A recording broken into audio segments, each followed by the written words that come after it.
Este é o nosso vídeo 3 da aula 5 de escatologia.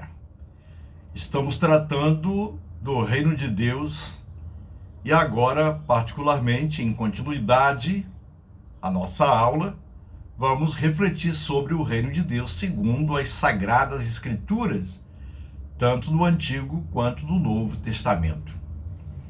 Bem, o Antigo Testamento e o reino de Deus. A expressão reino de Deus não se encontra no Antigo Testamento.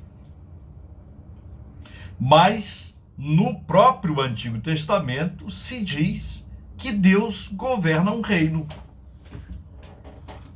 A ênfase cai sobre o governo e o entendimento de domínio régio, antes que um território ou um lugar. É visto como uma ideia religiosa. A fé do Antigo Testamento fundamenta-se em duas certezas. Deus veio, no passado, interveio a favor de seu povo. A firme esperança de que Deus virá no futuro a fim de realizar seu plano para o mundo criado por ele. Portanto, o reino de Deus, no Antigo Testamento, embora não tenha a expressão reino de Deus no Antigo Testamento, mas a própria escritura veterotestamentária afirma que Deus governa. E ele governa, ele é o Senhor de toda a terra. Portanto, é errado demarcar territórios, dizer que certo território é de Deus e outro território não. Isso são invenções humanas, da cabeça do próprio homem, que cria as suas fantasias. Colocar Deus dentro de um território é limitá-lo, e Deus é ilimitado. Portanto, é um erro grave limitar Deus e dizer que ele governa apenas um território, que ele está apenas num território. Deus habita num alto e sublime trono, ele habita os céus e a terra é o estrado dos seus pés. Vamos ver alguns elementos fundamentais da noção de reino de Deus no Antigo Testamento. Primeiro é que Deus é o rei sobre toda a criação e sobre Israel. Isso aí é fato indiscutível. Segundo, a soberania sobre Israel é experimentada de maneira particular na celebração litúrgica, no culto. Portanto, o culto é o encontro de Deus com o seu povo em qualquer lugar. O culto é o encontro de Deus com seu povo. Terceiro, a esperança numa vinda final e decisiva de Javé em favor do seu povo no futuro, com o fim de cumprir as promessas feitas aos pais pelos profetas, e eu já disse isto anteriormente. É no culto, na beleza do culto, do encontro de Deus com seu povo, nos louvores, na escuta da palavra, que a pessoa tem, assim, portanto, uma experiência profunda, não só individual, mas de forma coletiva, onde, tanto no passado quanto hoje, as pessoas podem exaltar o nome de Javé, do Deus Criador dos céus e da terra. Deus é o Senhor da história e age em favor do seu povo, protege-o, perdoa-lhe, cura-o, contrai uma aliança com o seu povo. Portanto, Deus é o dono do tempo, o Senhor da história. Então sabemos que os nossos dias estão nas mãos de Deus. Nós não somos senhores de nada. Deus é o Senhor, onde todos estão em suas mãos. E precisamos ter esta noção de que Deus é o Senhor da história, ele é o dono do tempo, é o Senhor da eternidade.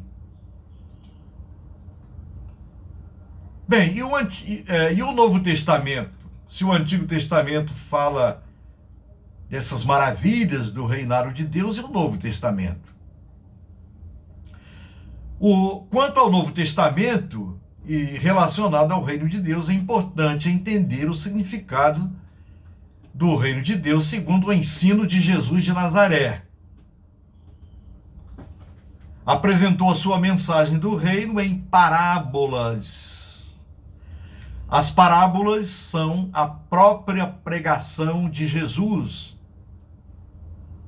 Os evangelhos apresentam Jesus proclamando a iminência do reino ou do reinado de Deus. O Kairós está cumprido e o reino de Deus está próximo. O tempo, Kairós, é o tempo de Deus, está cumprido, é o tempo principal, fundamental.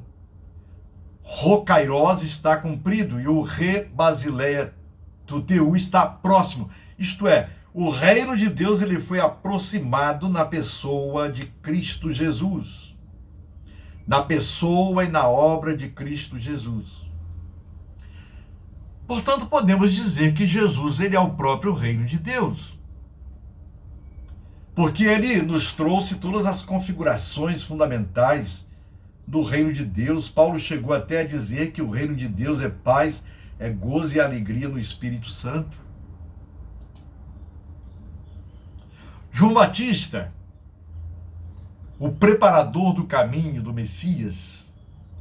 João Batista é um sinal profético que marca o fim do Kairós. Marca o fim de um Kairós, de um tempo de Deus, do tempo próprio de João Batista, que se cumpre e contém em si o advento do reino de Deus. Jesus prega o reinado de Deus que viria com poder, dinamis, a palavra grega é dinamis. As pessoas escutavam a sua pregação e eram impactadas por ela. É por isso que Alan Richardson propõe que a melhor tradução para Egiken re Basileia Tuteu seja: o reino de Deus está próximo, foi aproximado, próximo no sentido de aproximado, de ter vindo, tocado esta história humana. Paulo chama de plerocronos, a plenitude do tempo, lá em Gálatas 4, versículo 4.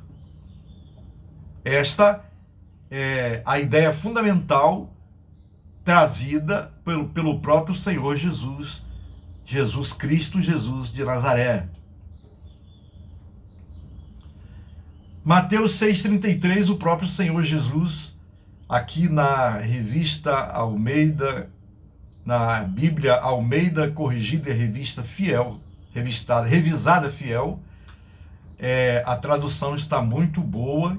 Então diz assim: mas buscai primeiro o reino de Deus e a sua justiça, e todas essas coisas vos serão acrescentadas. Bem, todas essas coisas Jesus está falando com relação àquilo que as pessoas ficam ansiosas pelo comer, pelo vestir, enfim, ter as coisas, e Jesus diz: buscai primeiro o reino de Deus.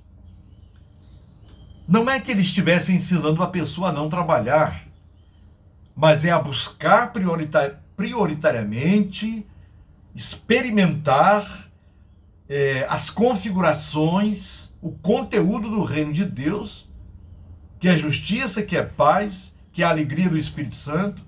E claro, quando nós buscamos verdadeiramente o reino de Deus, todas as coisas nos serão acrescentadas. E não precisamos andar ansiosos, embora a ansiedade esteja dentro de cada um, mas é preciso combatê-la com a palavra de Deus, buscar primeiro o reino de Deus. E quem busca primeiro o reino de Deus, a ansiedade ela é diminuída, porque passamos a confiar no Deus vivo e verdadeiro. Mateus 6,33, buscai, pois, mas buscai primeiro o reino de Deus e a sua justiça, e todas essas coisas vos serão acrescentadas. Jesus entendia que estava estabelecendo por meio de si mesmo nova aliança entre Deus e o novo Israel. Marcos 14, 24. 1 Coríntios 11, 25. Jesus estava inaugurando o novo reino de sacerdotes para realizar a tarefa do antigo Israel. Vós me sereis uma comunidade sacerdotal. E Pedro, entendendo lá no capítulo 2, que a igreja é esta comunidade sacerdotal, que é um tema retomado pela reforma protestante do século XVI. A igreja é sacerdotal porque ela intercede pelo mundo, coloca o mundo diante de Deus e Deus diante do mundo. Portanto, a igreja é uma comunidade sacerdotal, que é o sacerdócio universal dos cristãos, o sacerdócio universal dos crentes. Portanto, o plano de redenção do homem e do mundo é algo estabelecido por Deus. Deus criou os céus e a terra, a humanidade, lá em Gênesis 1, e estabeleceu nesse jardim o homem e a mulher para serem os mordomos da criação, sendo um privilégio da humanidade. Mas o homem se rebelou contra Deus, pecou e não cumpriu a sua missão. Porém, em Cristo, que trouxe as configurações do reino de Deus, o ser humano ele pode se redimensionar ou ser redimensionado para Deus por meio de Jesus Cristo, para que experimente a boa, perfeita e agradável vontade de Deus contida lá no próprio reino, no conteúdo do próprio reino do Senhor. Portanto, finalizo este vídeo 3 da aula 5 e no próximo vídeo da aula 5 é o vídeo 4. Até lá então.